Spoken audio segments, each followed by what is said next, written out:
Greetings, fellow scribes! Welcome back to the archive. This week, I conclude my series talking about Fireborn by discussing the mechanics of the system. This video, I'll be looking at the core mechanics of this D6-based system, and then I will be looking at the two different character creation systems involved. The modern-day humans and the Mythic Age dragons. As a side note, I'll be talking about the advancement of the human side, but there's a neat little thing that really, there is no advancement in the Mythic Age. Your dragons are already at or near the peak of their power. So that won't get much coverage. So sit back, relax, and enjoy as we talk about Fireborn. I love simple systems. I love straightforward, easy to follow mechanics. And Fireborn is pretty much that. The system is a D6 based system. And you have four aspects: fire, water, earth, air. Each one of these is used for different type things. Fire is used for attack. Water is used for defense, for example.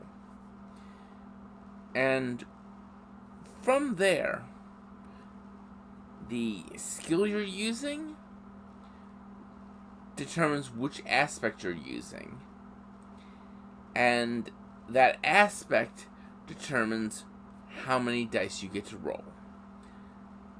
Aspects are ranked from 0 to 6, just like skills, where 0 is you have no ability whatsoever in that area, and 6 is the maximum a normal human can take, while 3 is the mythical average.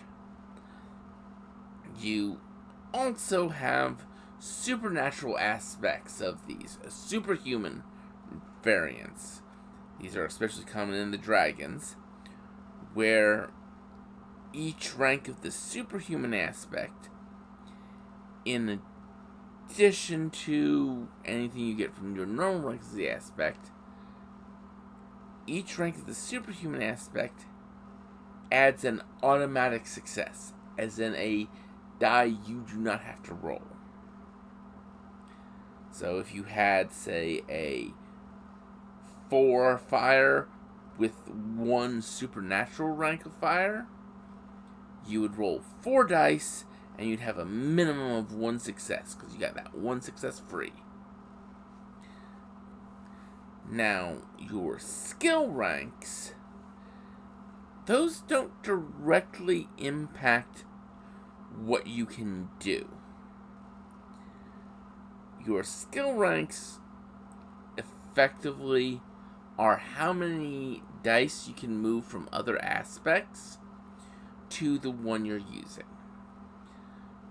So, let's say you have a fire 4, water 3, earth 3, air 2. And you have a skill for knives of 4. Well, of course, your attribute cannot go above 6. Your aspect cannot go above 6. But because you have that 4 rank in knives, you can, when you're getting ready to do an attack, declare a stance change. And so you can pull dice from other aspects. So, say you pull 1 die from air, 1 die from earth to max out your fire aspect. Understand, you could still, if you were moving like from fire to air, you'd be able to use all 4 ranks of your skill. But moving from anything else to fire, you can only move 2, because aspects cannot exceed 6. And you have to do this before you roll. Once you roll, you give up any further options for stance changes. And those are pretty much the biggest rules for stance changes. That you have to use no more dice in your skill, and you can't exceed 6. And of course, you have to do it before you roll. And, well, there are the core mechanics. The core dice building mechanics. Each die you roll, a 4, 5, or 6 is a success. You have to, depending on what's going on, roll a certain number of successes. Now, there are circumstances that will give you bonus dice, which can add more dice to your pool. There are situations that give you penalties. And how penalties work is a little different from other systems. Essentially, think about it like this. When you are playing this game, you put the dice in the box for each of your aspects. You put the dice you're using in those boxes. And then when you use stance changes, you physically move those dice from one stance box to another. When you roll, you pull the dice out of that box. If you have a penalty, that penalty doesn't so much reduce the number of dice you roll as it determines the number of dice you're pulling from there that must be left behind. It's a subtle distinction, mechanically speaking, but it can matter. Of course, dice penalties get offset by bonus dice. And of course, automatic successes from superhuman ranks in the aspects aren't impeded by this. But that's the basic gist. Again, a simple, straightforward system. So let's talk about where things start getting a little bit more muddled. Character creation. Character creation is one of those classic step-by-step processes. So we will start with the human character creation. And this starts with, of course, deciding your concept. Once you decide your concept, what your character is, you then go straight into the nitty-gritty of your aspects. Of course, remember, you have 4 aspects. You have 28 points to spend to determine the ranks of these.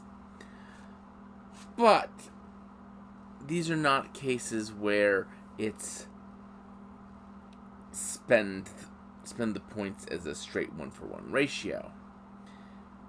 Instead, what you have is each point level has a different point cost. 6 costs 16 points.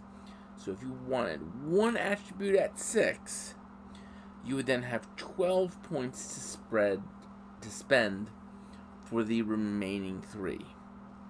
Which means you could make all 3 of them 3, which costs 4 points apiece. Or you could make one of them 1, one of them 4. Because 1 costs 1 point, 4 costs 7, and then make the last one 3, which again costs 4. Or any sort of combination like that. Or you could just make your character all four aspects at rank 4, which costs 7, and not have to think about it. Or, hey, maybe you'll make 2 at 3, 2 at 5. Who knows? This is the fun part of throwing your character together, the mechanical calculation of what you want your base capabilities to be. Once you've gotten your aspects chosen, you pick your background.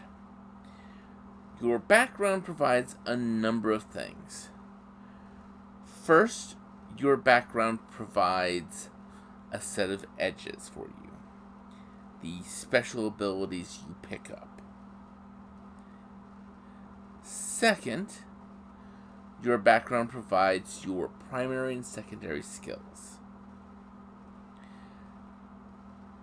Then it includes the number of ranks you can have in fighting styles base, and your starting wealth.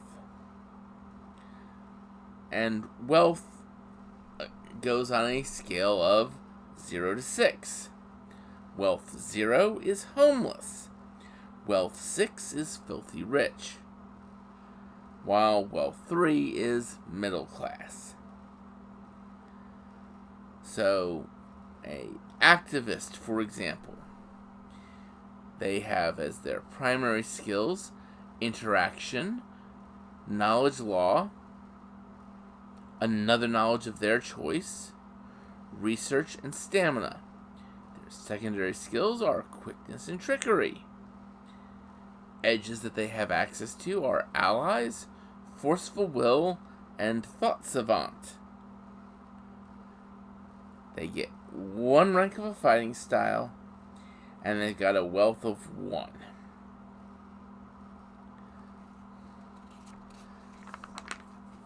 And you have all sorts of various professions, because that's basically what the background is. It's your profession.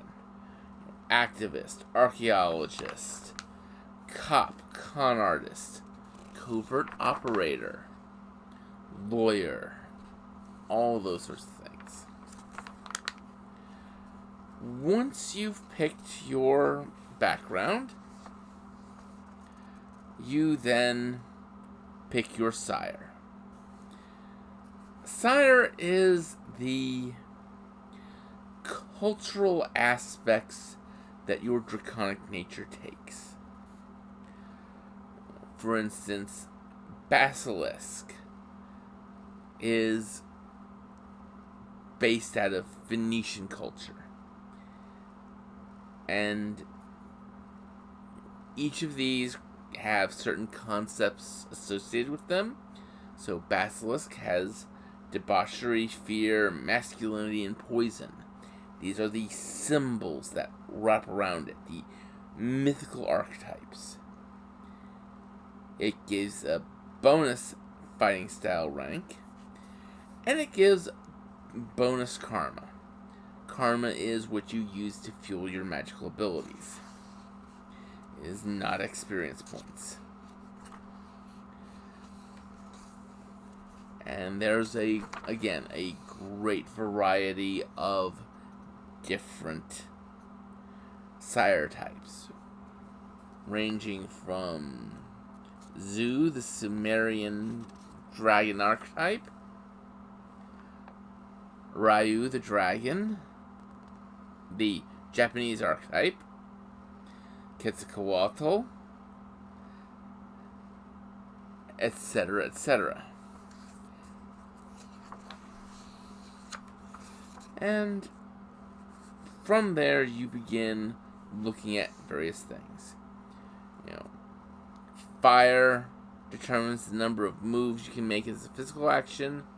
Water, how many moves you can make as a physical reaction. Air determines your karma range. Earth is the size of your karma pool. Fire and air determine your initiative dice. Earth and water your health chart, fire and water, number of bonus physical skill ranks, air and earth, number of bonus mental skill ranks. Now, what's important is your primary skills from your background all start at 4 ranks in them. So, going back to the activist, they have 4 ranks in interaction, 4 ranks in knowledge law, 4 ranks in their chosen other knowledge, 4 ranks in research, 4 ranks in stamina. Then they get 2 ranks into their secondary skills. Quickness and trickery thus have 2 ranks. Now, let's say we went ahead and chose Basilisk as our activist's sire. Alright, so the activist got 1 fighting style rank, and the Basilisk gives him another fighting style rank. So this activist would have 2 ranks in combat skills, and then would have whatever his ranks in his aspects gave him for his other skills.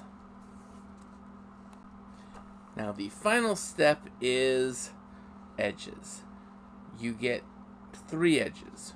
1 is provided by your background, 1 is provided by your sire, and 1 you can pick from anywhere. So, our activist can pick allies, forceful will, or thought savant. Well, an activist should probably have allies, right? Basilisk has action junkie, alluring, or glory hound. So let's go with an alluring person here. And then we pick another one of the many different edges possible. And these are special qualities. These are things you can do or things you have access to that aren't normally available. Aren't normally available to most people beyond a certain degree. Most humans get 1. A Scion, a Fireborn, gets 3. The other fun little fact is Scions get considerably more karma available for their karma pool than mere humans. Their maximum karma pool is equal to their Earth times 5. Your karmic range is how far away you can maintain telepathic contact with the rest of your brood. So, that's the core mechanics for the human side of character creation. Now, let's take a look at the lizardy side, the Mythic Age dragons. So, when we start looking at dragon creation, we find out that there's 2 ways to do it. There's what they call the mirrored form, the mirrored creation, which is the fast and easy way. You don't have to actually do any sort of step-by-step major creation because everything's pretty much determined by your modern-day human form. Your modern-day Fireborn form.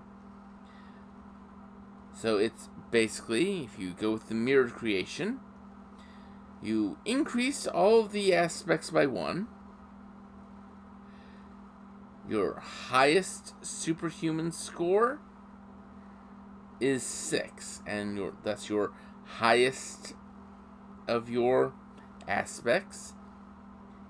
Gets a 6 for the superhuman score. The lowest gets a 1. The other 2 get a 4. This is, of course, assuming that all of these are at least at that level. Because your superhuman score cannot exceed the base. So if your fire was 5, and that was your highest, it can't be a 6, so it'll be a 5. And then you don't really choose a draconic outlook. You just take the skill ranks of your scion and add 2 to all of them. This includes all the skills that you have at rank 0. So that means even skills you don't know, you have 2s in. Then you look at what your highest aspect is, and that determines the dominant breed of your draconic form and the minor breed. Basically, dominant breed is the overall shape, whether you're a ground-pounding wingless dragon, whether you're the classic winged drake, or whether you're a long serpent-bodied dragon. These are determined by, in the mirrored version, your aspects. And then the subforms, the specifics, like whether you're a winged serpent or all these different variations on dragons, a fire dragon, a sea dragon. Those are the minor breeds. And then you grab your powers. And there's pretty much, for mirrored form, it's a quick, easy build. But who wants to do that? What most people are going to do is they're going to go into the full-on dragon creation. And so you're going to start with your concept, of course, and then you're going to purchase your aspects. Now, the cost for the aspects is still the same. So a 6 is still a 16 points. But instead of having 28, you've got 40 points. Now, the fun part is you then get to pick your superhuman aspects. These are 1-for-1. And they cost... You have 15 points total to spend between them. After you do that, you pick your outlook. Outlook is sort of like your background as the scion, except it's different. It's based on draconic ideals. You got things like adventurer, explorer, guardian, sage, warrior. And each of them gives certain things. For instance, the adventurer has no primary skills, but 8 secondary skills. Note for dragons, their primary skills have 6 ranks. Their secondary skills have 3 ranks. And pretty much all the other skills have 2 ranks. The adventurer gets any 10 style, and spell picks, and has a horde value of 1. Because he doesn't accumulate much of a horde, but he has a various selection of combat style, fighting styles, and spells. The adventurer trades a lot for that flexibility, because after all, the sage has 4 primary knowledges, research and will as primary skills, casting, anyone craft, another 6 knowledge skills, rituals and stealth as his secondary skills. He's got 4 style picks, 8 spell picks, and a horde of 2.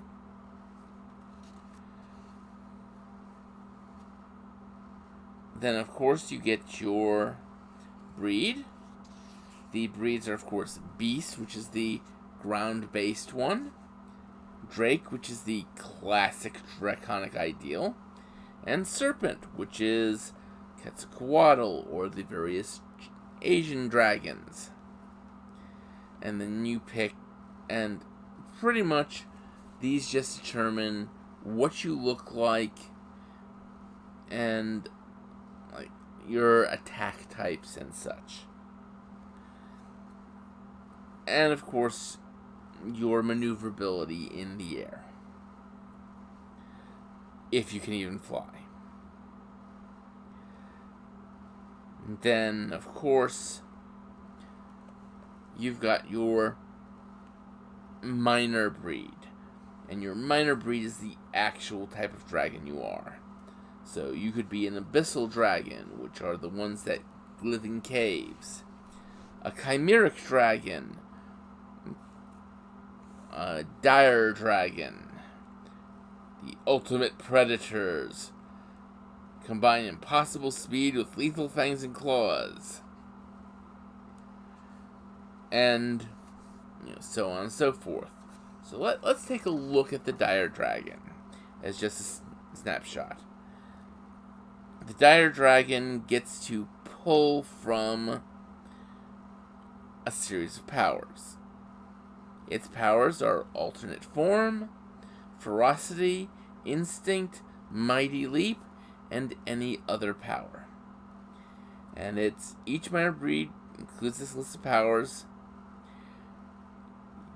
and you rank them from highest to lowest, giving dragon rank 5 in one ability, 4 in the next, 3 in the third, so on, all the way down to the 5th power that you get 1 in. Now, the core traits, the dire dragon has a armor of 12. He can't fly. He has scent as a sense.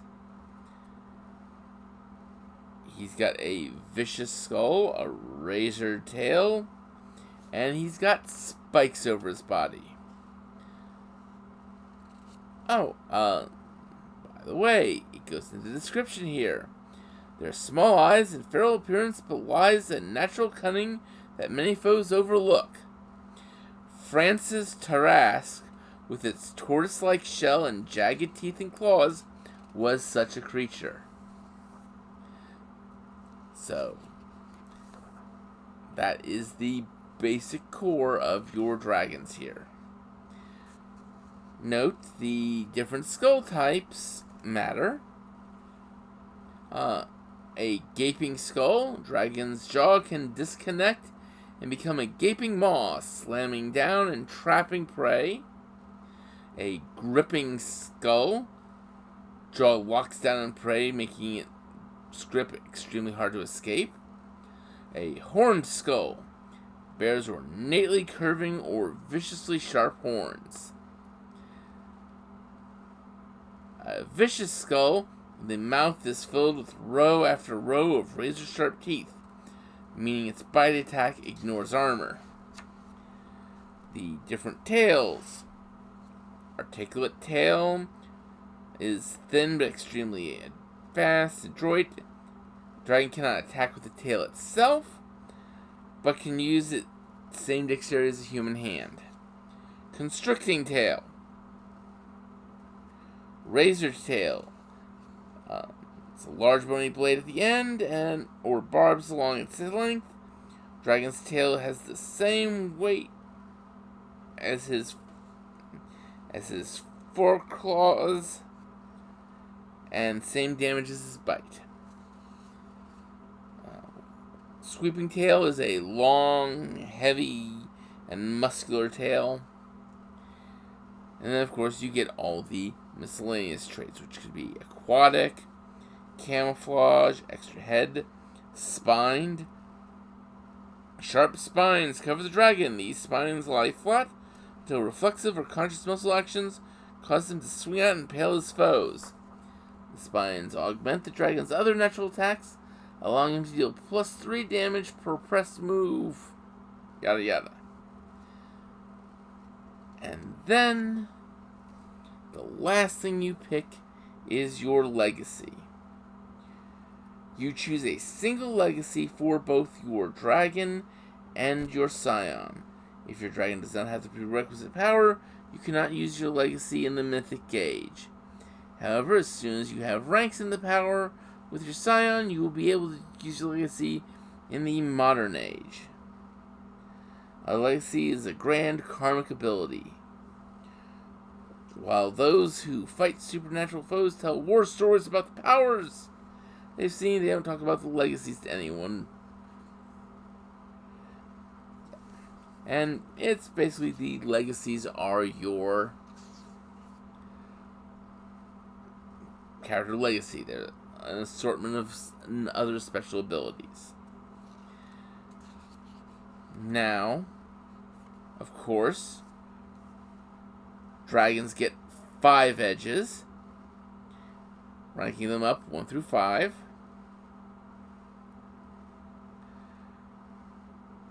And you do need to have at least 1 rank in the casting edge.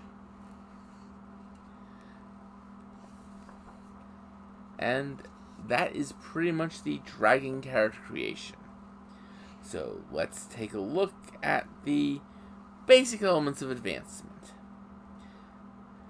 And basically the core aspect of advancement is your awakened rank. Let's see, Scions use their own advancement system called Awakening. They have a humanity score, they have a heritage score, and they have their horde. Whenever all 3 of these are the same number, bam, you go up an awakening rank. So if you have a horde of 2, once you've accumulated enough humanity points to increase your score twice, enough heritage points to increase your heritage twice, you have reached a level of awakening.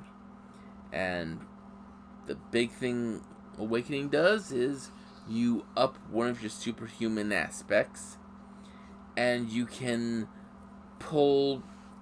start adding elements from your draconic form. Because you can, as a Fireborn in the modern age, use your karma to manifest a lesser version of your draconic form. And that's the basic necessity of it in a nutshell. So, that was Fireborn. Next week, I'm going to begin talking about the Decipher edition of a Star Trek RPG. So until then, I'd like you all to remember to have fun and keep gaming.